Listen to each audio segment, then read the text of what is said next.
यथार्थवाद। रियलिस्टों ने समकालीन समय में हर रोज के विषयों और स्थितियों को दर्शाया और सभी सामाजिक वर्गों के व्यक्तियों को एक समान तरीके से चित्रित करने का प्रयास किया। सामाजिक यथार्थवाद ने मजदूर वर्ग के चित्रण पर जोर दिया और मजदूर वर्ग के लोगों के साथ उसी गंभीरता के साथ व्यवहार किया जो कला के अन्य वर्गों की तरह है। यथार्थवाद का उद्देश्य मानवीय संबंधों और भावनाओं के उपचार में कृत्रिमता से बचना था। गुस्ताव कुर्बेट को यथार्थवाद के मुख्य प्रस्तावक के रूप में जाना जाता है। उनके चित्रों ने किसानों और श्रमिकों का चित्रण करते हुए अधिवेशन को चुनौती दी, जो अक्सर धार्मिक या ऐतिहासिक विषयों के चित्रों के लिए पारंपरिक रूप से आरक्षित होता है। जीन फ्रैंकोइस मिलेट को अपने दृश्यों के लिए जाना जाता है, जिसमें द ग्लीनर्स निम्न वर्ग की वास्तविकताओं के चित्रण के कारण उनके सबसे प्रसिद्ध चित्रों में से एक है। यथार्थवाद रोमांटिकतावाद के विरुद्ध में उत्पन्न हुआ, जिसने 18वीं शताब्दी के अंत से फ्रांसीसी साहित्य और कला पर अपना प्रभुत्व बना लिया था। यथार्थवादी चित्रकारों ने अक्सर आम मजदूरों को चित्रित किया और साधारण परिवेश के आम लोग उनके कार्य और वास्तविक गतिविधियों को चित्रित किया। यथार्थवाद एक कलात्मक आंदोलन था जो 1850 की क्रांति के बाद 1850 के दशक में फ्रांस में आ गया। यह आंदोलन रोमांटिकतावाद के विरोध में उत्पन्न हुआ था, जिसने 18वीं शताब्दी के अंत से फ्रांसीसी साहित्य और कला पर अपना प्रभुत्व बना लिया था। यथार्थवाद ने विदेशी विषय के खिलाफ विद्रोह किया और भावनात्मक आंदोलन और अतिशयोक्तिपूर्ण रोमांटिक आंदोलन की आलोचना की। वास्तविक जीवन के चित्रण के पक्ष में रियलिस्ट चित्रकारों ने अक्सर आम लोगों को, आम मजदूरों और सामान्य परिवेश के सामान्य लोगों को उनके कार्यों के लिए वास्तविक गतिविधियों में लगे हुए दर्शाया। रियलिज्म के प्रमुख कलाकार Gustave Courbet, Jean Francois, Honore Daumier, Edward Hopper और जीन बैप्टिस्ट कैमिली कोरॉट थे। महत्वपूर्ण प्रश्नोत्तर। यथार्थवाद का जन्म कब हुआ? 1850 के दशक के उत्तरार्ध में फ्रांस में सर्वप्रथम 1 मई 1850 ईस्वी में डॉक्टर अलेक्जेंडर हंटर द्वारा मद्रास में school of art and industry का आरंभ किया गया। ऑनोरे डोमिए का जन्म कब हुआ? 1808 में और मृत्यु 1879 में। यथार्थवाद का आरंभ कब हुआ? डोमिए की कला से। यथार्थवाद की मुख्य विचारधारा का आधार क्या है? सामाजिक भेदभाव। किस कलाकार की मृत्यु इतनी दरिद्र अवस्था में हुई कि उनके अंतस्य संस्कार के लिए सरकारी सहायता लेनी पड़ी? ऑनोरे डोमिए। ऑनोरे डोमिए का जन्म किस शहर में हुआ? मर्साय, इटली।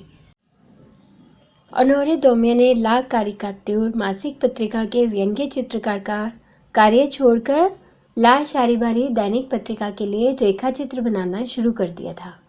कौन सा चित्रकार केवल श्रमिकों का चित्रण ही कला के लिए सर्वश्रेष्ठ विषय समझता था? कुर्बेट।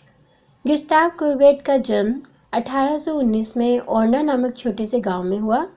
वह उनकी मृत्यु 1877 में स्विट्जरलैंड में हुई।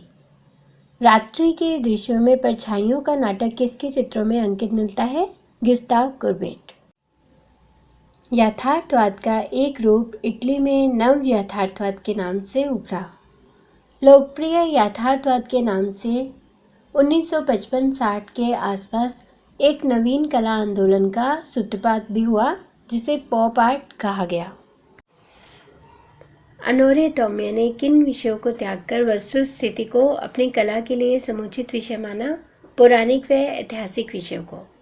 सौंदर्य की देवी वीनस की अपेक्षा किसे चित्रित करना यथार्थवादी कलाकारों को अधिक प्रिय था? ग्रामीण कन्या को चित्रित करना। किस कलावाद से कला के क्षेत्र में व्यापकता आ गई थी, जो पुराने धार्मिक व ऐतिहासिक चित्रण में नहीं हुआ? यथार्थवाद में। शैलियों की लड़ाई प्रसिद्ध व्यंग्य चित्र किसका है? ऑनोरे दौम्य। पॉल स्कन्स ने लिखा है कि अब तक कोई भी व्यक्ति अपने समय के साथ दौम्य जितना एकरूप नहीं हुआ। तेओदर जेरिको ने मेदुसा का बड़ा चित्र को फ्रेंच राष्ट्रीय कला भवन में 1819 में प्रदर्शित किया।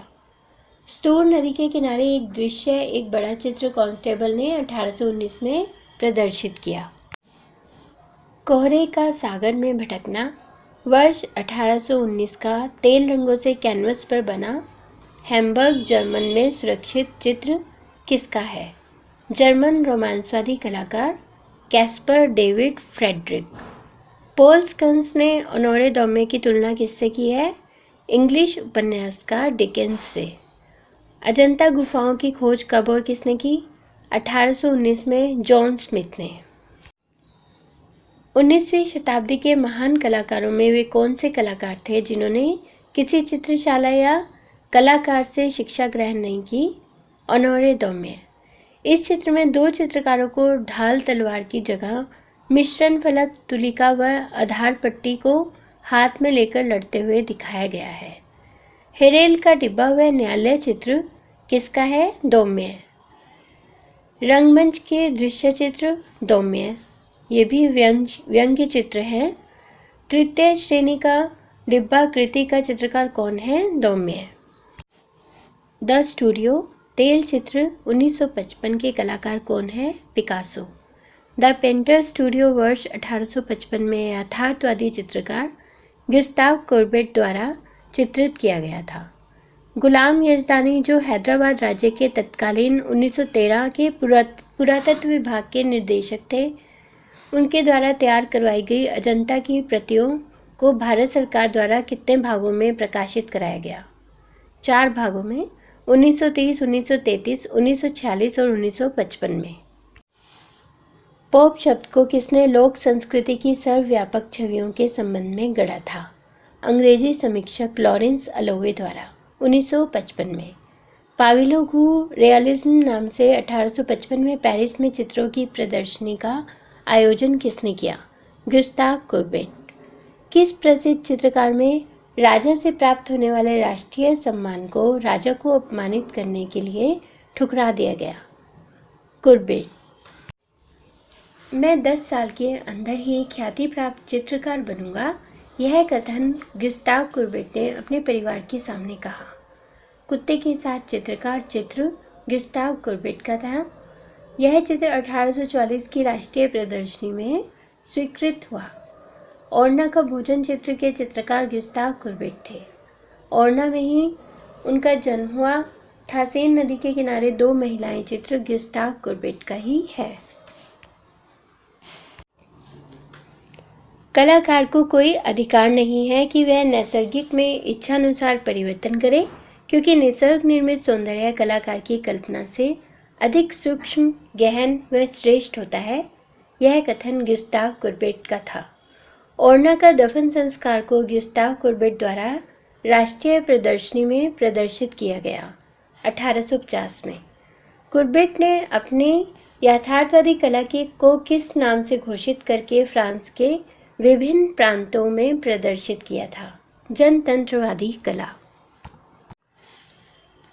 ओरना का भोजन चित्र राष्ट्रीय प्रदर्शनी में कब स्वीकृत हुआ? 1849 में। इस चित्र के लिए उनको पुरस्कार भी दिया गया। इसी चित्र के साथ उनका चित्र आत्मचित्र भी स्वीकृत हुआ। ओरना का दफन संस्कार चित्र के चित्रकार कौन थे? Gustav Corbett. यह एक विशाल चित्र है। ऑनोरे दौम्य ने किस उम्र में व्यंग्य चित्रकार के रूप में कार्य आरंभ किया था? 22 वर्ष की उम्र में। ऑनोरे दौम्य ने 40 वर्ष की उम्र में लगभग कितने व्यंग्य चित्रों का निर्माण कर लिया था? 4000। किस चित्रकार को व्यंग्य चित्र द्वारा राजा की निंदा करने के कारण कारावास की सजा हुई थी? ऑनोरे दौम्य। ऑनोरे दौम्य के व्यंग्य चित्रों को कब प्रतिबंधित किया गया था? 1835 में। गुस्ताव कोर्बेट का कौन सा चित्र यथार्थवाद चित्रकला के आरंभिक चित्रों में महत्वपूर्ण माना गया है? ओरना का दफन संस्कार। बैल को देख के कला अध्ययन करते हुए विद्यार्थी चित्र के चित्रकार गुस्ताव कुर्बेट थे। यह चित्र गुस्ताव कुर्बेट के यथार्थवादी सिद्धांतों पर प्रकाश डालता है। मुझे देवता दिखाओ और मैं उनका चित्र खींचूंगा, यह कथन गुस्ताव कुर्बेट का था। ओरना के दफन संस्कार ने रोमांसवाद को दफनाया है, यह कथन भी गुस्ताव कुर्बेट का था, जो वो है बड़े गर्व के साथ कहते थे। ओरना का दफन संस्कार 1849-50 कैनवस पर तेल चित्रण कहाँ सुरक्षित है? म्यूसी द वर्साई, पेरिस में। कुर्बे के अवशेष कब उनके जन्म स्थान ओरना लाए गए? 1919 में, और वहाँ उनका स्मारक बनवाया गया। कला में शैलियाँ नहीं होती, वहाँ केवल कलाकार ही होते हैं, यह कथन कुर्बेट का था। किस प्रसिद्ध विद्वान ने कुर्बेट को धनवाद का जनक माना है? प्रसिद्ध विद्वान अपोलिनेयर ने। पेरिस की 1855 वाली प्रदर्शनी में गुस्ताव कुर्बेट के सभी चित्र अस्वीकृत हुए और क्रोध में आकर नज़दीक ही कुर्बेट ने अपने चित्रों की प्रदर्शनी लगा ली। पाविलो रियलिज्म नाम से चित्रों की प्रदर्शनी में कुर्बेट ने कितने चित्रों को प्रदर्शित किया? 40 चित्रों और रेखा चित्रों को। यह प्रदर्शनी जनता को आकर्षित करने में असफल रही। किस आधुनिक कलाकार ने सर्वप्रथम अपनी स्वतंत्र एकल प्रदर्शनी आयोजित करने की परंपरा आरंभ की? गुस्ताव कुर्बेट। किस आधुनिक कलाकार ने सर्वप्रथम अपनी स्वतंत्र एकल प्रदर्शनी आयोजित करने की परंपरा प्रारंभ की? गुस्ताव कुर्बेट। पेरिस में 1855 में किसने एक विशाल प्रदर्शनी का आयोजन किया? तीसरे नेपोलियन द्वारा। इसमें चित्र भेजने के लिए 28 राष्ट्रों के प्रमुख कलाकारों को निमंत्रित किया गया। इस प्रदर्शनी का आयोजन पाले द आर में किया गया। इसमें कुर्बेट के सभी प्रसिद्ध चित्र अस्वीकृत हुए। वर्ष 1850 ईस्वी की पत्थर तोड़ने वाले किस कलाकार की कृति है? कुर्बेट। कुर्बेट की कौन सी कृति द्वितीय विश्व युद्ध के दौरान तोड़ दी गई थी? पत्थर तोड़ने वाले चित्रकार का कार्य कक्ष। चित्र के चित्रकार कुर्बेट थे। इस चित्र को कुर्बेट ने पाविलो द रियलिज्म नाम से चित्रों की प्रदर्शनी में प्रदर्शित किया। यह एक विशाल चित्र है।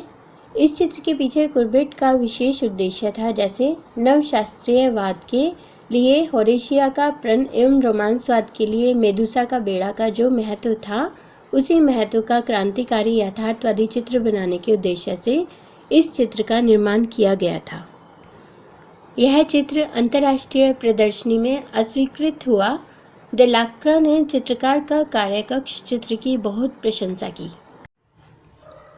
किस चित्रकार को बादोम के राष्ट्रीय स्मारक के विनाश के लिए उत्तरदायी ठहराकर कारावास की सजा सुनाई गई? कुर्बेट। नमस्ते कुर्बेट महोदय। चित्र में कुर्बेट के किस स्वभाव का पता चलता है? गर्वीले स्वभाव का। इस चित्र में कुर्बेट प्रकृति चित्रण के लिए बाहर घूमने जाते थे। घूमते हुए रास्तों में उनके चित्रों के संग्राहक ब्रियूसा द्वारा उनको नम्रता से अभिवादन करते हुए दिखाया गया है। कुर्बेट की मृत्यु 1877 में स्विट्जरलैंड में हुई थी। गुस्ताव कुर्बेट के अनुसार चित्रकला का मूलाधार है दृश्य सौंदर्य।